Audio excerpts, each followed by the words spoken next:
사도신경으로 우리 신앙을 고백하며 새벽 예배를 하나님께 올려드리겠습니다.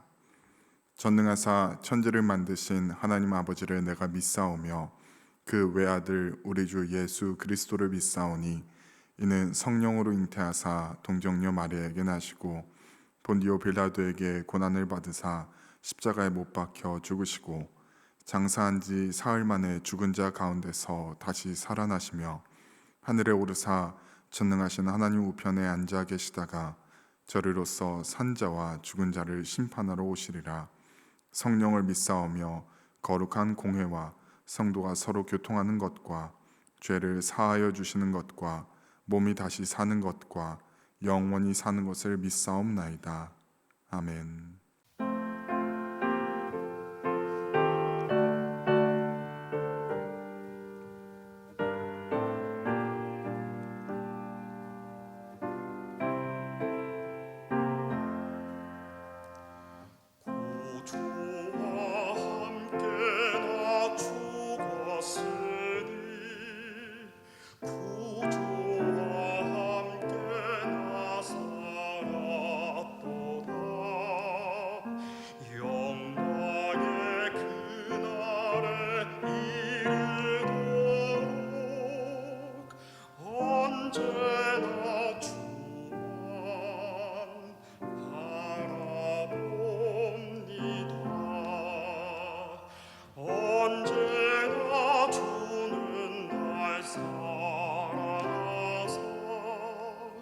언제나 새 생명 주시나니 영광의 그날에 이르도록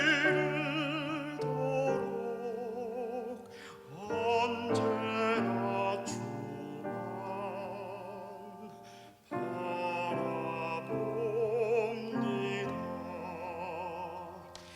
마음속에 시험을 받을 때와 무거운 근심이 있을 때에 주께서 그때도 같이 하사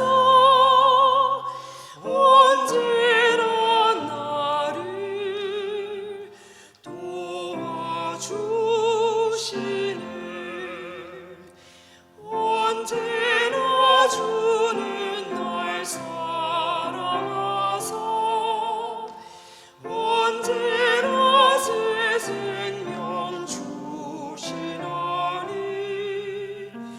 영광의 그날에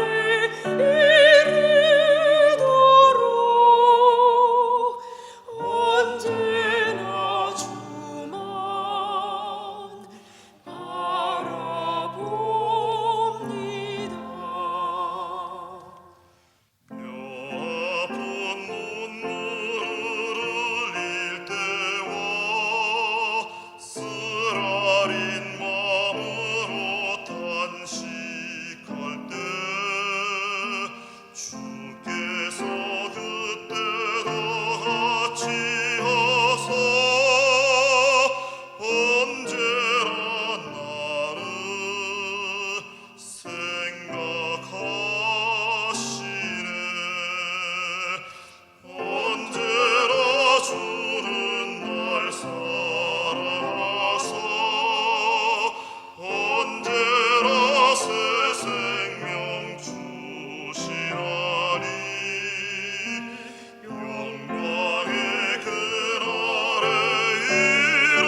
오늘 아침 우리에게 주신 말씀은 에스라 9장 1절부터 8절까지의 말씀입니다. 에스라 9장 1절부터 8절까지 말씀입니다.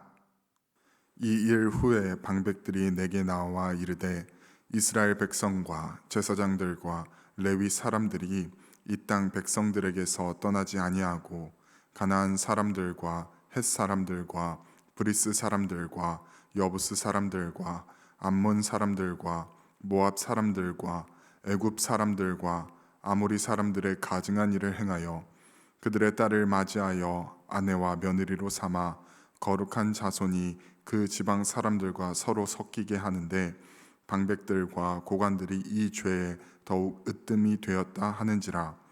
내가 이 일을 듣고 속옷과 겉옷을 찢고 머리털과 수염을 뜯으며 기가 막혀 앉으니 이에 이스라엘의 하나님의 말씀으로 말미암아 떠는 자가 사로잡혔던 이 사람들의 죄 때문에 다 내게로 모여오더라. 내가 저녁 제사 드릴 때까지 기가 막혀 앉았더니 저녁 제사를 드릴 때에 내가 근심 중에 일어나서 속옷과 겉옷을 찢은 채 무릎을 꿇고 나의 하나님 여호와를 향하여 손을 들고 말하기를 나의 하나님이여, 내가 부끄럽고 낯이 뜨거워서 감히 나의 하나님을 향하여 얼굴을 들지 못하오니 이는 우리 죄악이 많아 정수리에 넘치고 우리 허물이 커서 하늘에 미침이니이다. 우리 조상들의 때로부터 오늘까지 우리의 죄가 심하매 우리의 죄악으로 말미암아 우리와 우리 왕들과 우리 제사장들을 여러 나라 왕들의 손에 넘기사 칼에 죽으며 사로잡히며 노략을 당하며 얼굴을 부끄럽게 하심이 오늘날과 같으니이다. 이제 우리 하나님 여호와께서 우리에게 잠시 동안 은혜를 베푸사 얼마를 남겨두어 피하게 하신 우리를 그 거룩한 처소에 박힌 못과 같게 하시고 우리 하나님이 우리 눈을 밝히사 우리가 종노릇하는 중에서 조금 소생하게 하셨나이다. 아멘. 기도하겠습니다. 하나님 아버지, 저희를 이 새벽에 깨워주시고 주님 앞에 나와 예배드릴 수 있게 하심에 감사드립니다. 주님께 감사하는 마음으로 주님을 찾는 심정으로 이 성전에 나와 예배를 드리는 우리 성도님들의 마음에 주님 함께 하시고 오늘 말씀을 그들에게 내려주시옵소서. 특히 오늘은 고등학교 3학년 학생들이 대학 수학능력 시험을 보는 날입니다. 학생들이 그동안 열심히 공부하는 것을 오늘 평가받는데 학생들이 떨지 않고 시험을 잘 볼 수 있게 하여 주시옵소서. 그들이 시험을 볼 때 옆에 계신 하나님을 느끼고 반석이 되시며 지혜가 되시는 하나님을 의지하며 시험을 보게 하옵소서. 또한 그들을 위해 기도하는 부모님의 간절한 기도를 들으시고 학생들을 붙잡아 주시옵소서. 예수님의 이름으로 기도하였습니다. 아멘. 할렐루야. 이 새벽에 나오신 성도님들께 하나님의 사랑과 은총이 가득하시길 간절히 소망합니다. 오늘 말씀을 통해 하나님의 음성을 듣고 그 말씀에 순종하는 저와 성도님들 되시길 간절히 소망합니다. 오늘 말씀의 제목은 에스라의 기도입니다. 우리는 지난 2주간 에스라에 대해 읽고 묵상했습니다. 에스라는 먼저 자신이 태어나기 전 옛날 이야기를 풀어놓습니다. 바사왕 고레스 시절 조서를 내려 이스라엘 백성들이 예루살렘에 돌아오게 되고 그 이후에 성전을 재건하는데 방해를 받아 건축이 16년간 멈추게 되는 이야기를 합니다. 그 이후에 다리오 왕 시절 다시 성전 건축을 시작하며 성전을 완공했다고 기록하고 있습니다. 그리고 에스라는 자신이 경험했던 제2차 포로기한에 대해 기록합니다. 그는 성전이 완공된 후 58년 만에 포로 중 원하는 자들을 이끌고 예루살렘으로 돌아갑니다. 예루살렘에 오기 전부터 잘 준비하여서 제사장 레위인들을 모집하고 그들이 성전에서 잘 섬길 수 있도록 여러 준비를 합니다. 그리고 왕의 조서를 받아 성전에서 제사를 드릴 수 있도록 환경을 잘 조성합니다. 오늘 9장은 에스라가 포로를 이끌고 예루살렘에 도착해서 성전에서 제사를 드릴 수 있는 준비까지 완벽하게 마친 후의 일을 기술하고 있습니다. 먼저 9장의 이야기를 정리해 보려고 합니다. 9장 1, 2절은 이렇게 말합니다.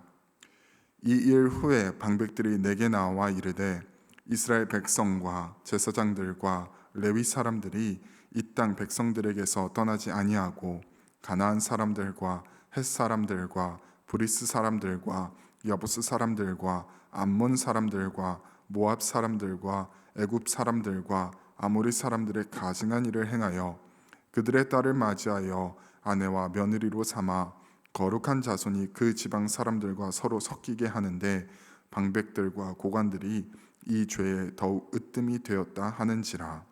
방백들이 에스라에게 제기한 문제는 바로 이스라엘 백성과 제사장들과 레위 사람들이 예루살렘에 살고 있었던 이방 민족들과 통혼을 하였다는 것입니다. 사실 성경은 이방인과의 통혼 자체보다 그로 인해 신앙이 섞이는 것을, 신앙이 혼합되는 것을 문제로 봅니다. 성경의 여러 곳에서 이방 사람들과의 통혼에 대해 다루고 있지만 이것을 긍정적으로 보는 부분도 있습니다.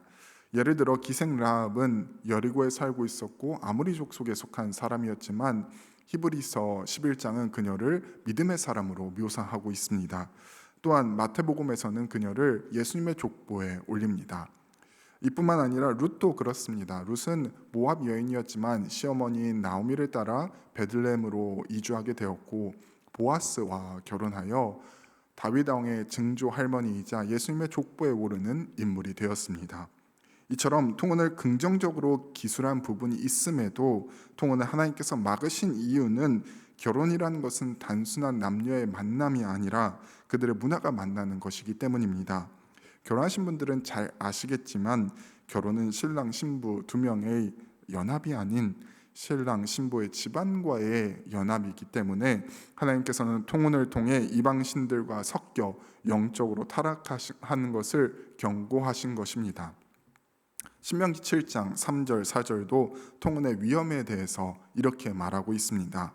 또 그들과 혼인하지도 말지니 내 딸을 그들의 아들에게 주지 말 것이요 그들의 딸도 내 며느리로 삼지 말 것은 그가 내 아들을 유혹하여 그가 여호와를 떠나고 다른 신들을 섬기게 하므로 여호와께서 너희에게 진노하사 갑자기 너희를 멸하실 것임이니라. 성경은 여러 곳에서 이방 민족과 결혼하여 그들이 섬기는 이방 신들을 섬기게 되는 것을 경계하라고 말합니다. 하나님께서 이스라엘 민족을 선택하시고 그들과 함께 하실 때는 그들을 통하여 하나님을 믿는 자들이 어떻게 복을 받는지 세상 사람들에게 보여주고 싶으셨을 것입니다. 그래서 창세기 12장 3절에서 하나님은 아브라함에게 땅의 모든 족속이 너로 말미암아 복을 얻을 것이라고 말씀하신 것입니다. 다른 민족에게 본을 보여줘야 할 민족이 도리어 하나님을 떠나 이방 민족의 신을 섬기다니요, 하나님은 그것을 보고 계실 수 없습니다.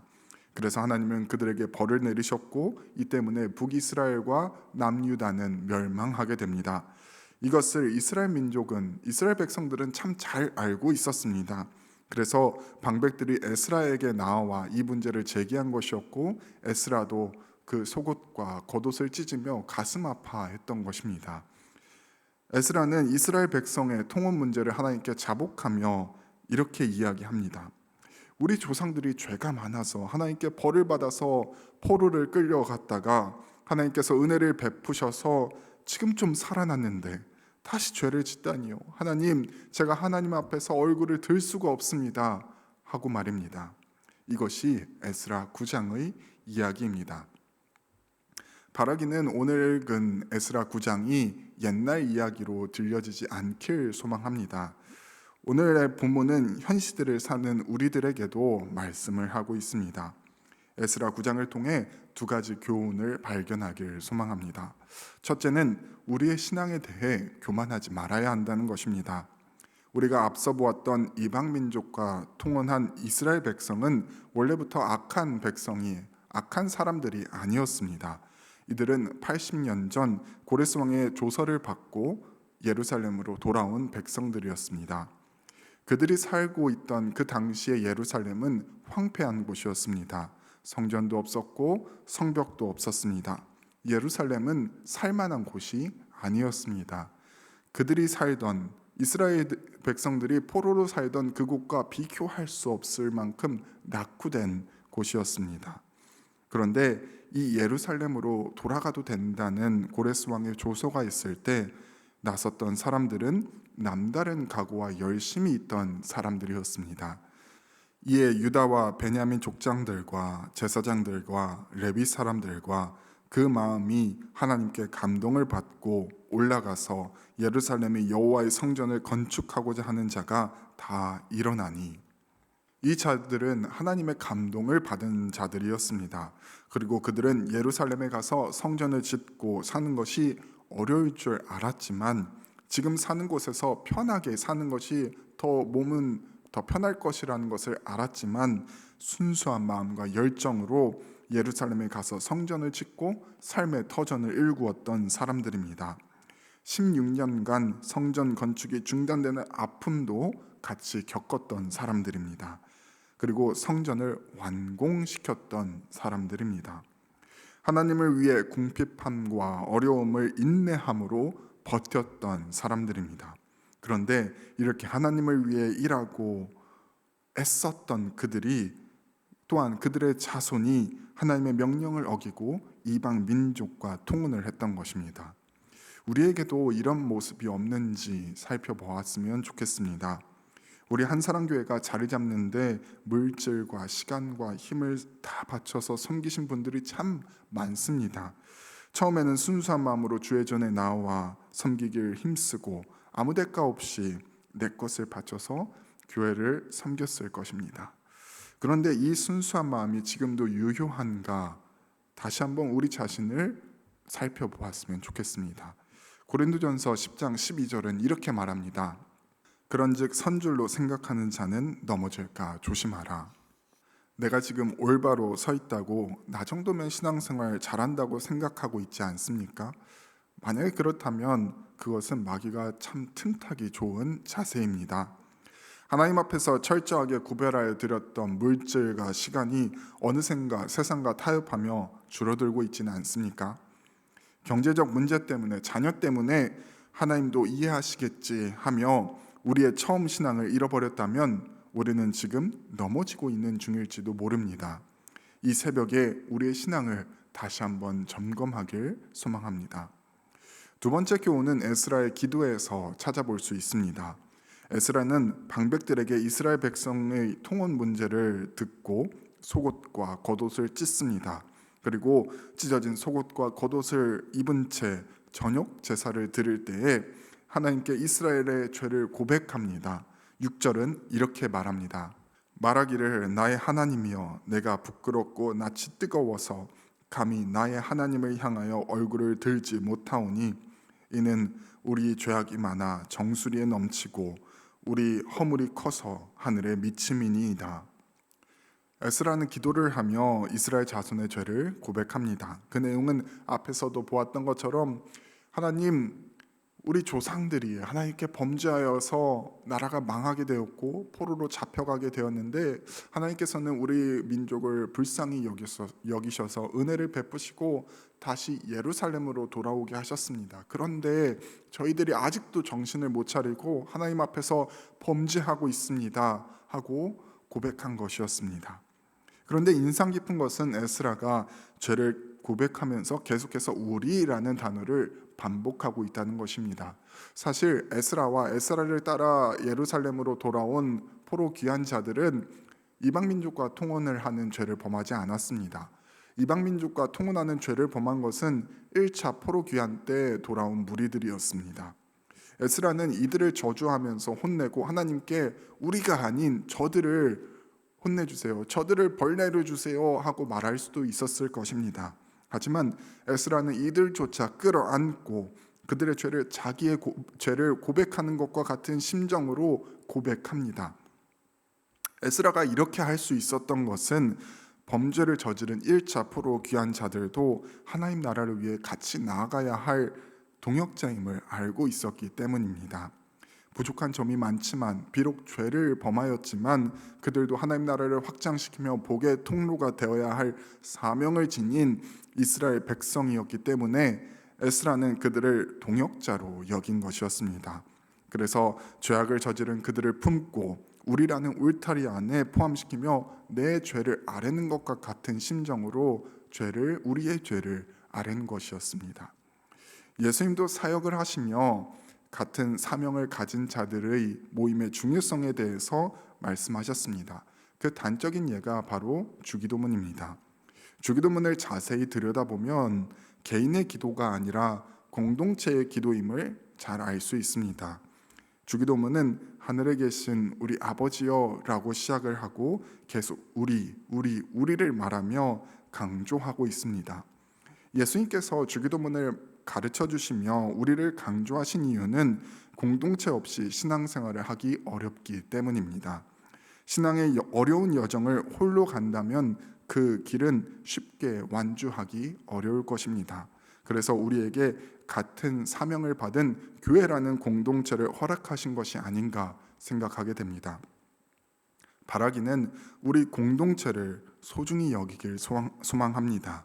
에스라가 하나님 나라의 확장이라는 같은 사명을 부여받은 자들을 끌어안고 그 약한 지체들을 끌어안고 우리로 여겼던 것처럼 우리 교회의 약한 지체들을 끌어안고 기도할 수 있는 우리 한 사람 공동체가 되길 소망합니다.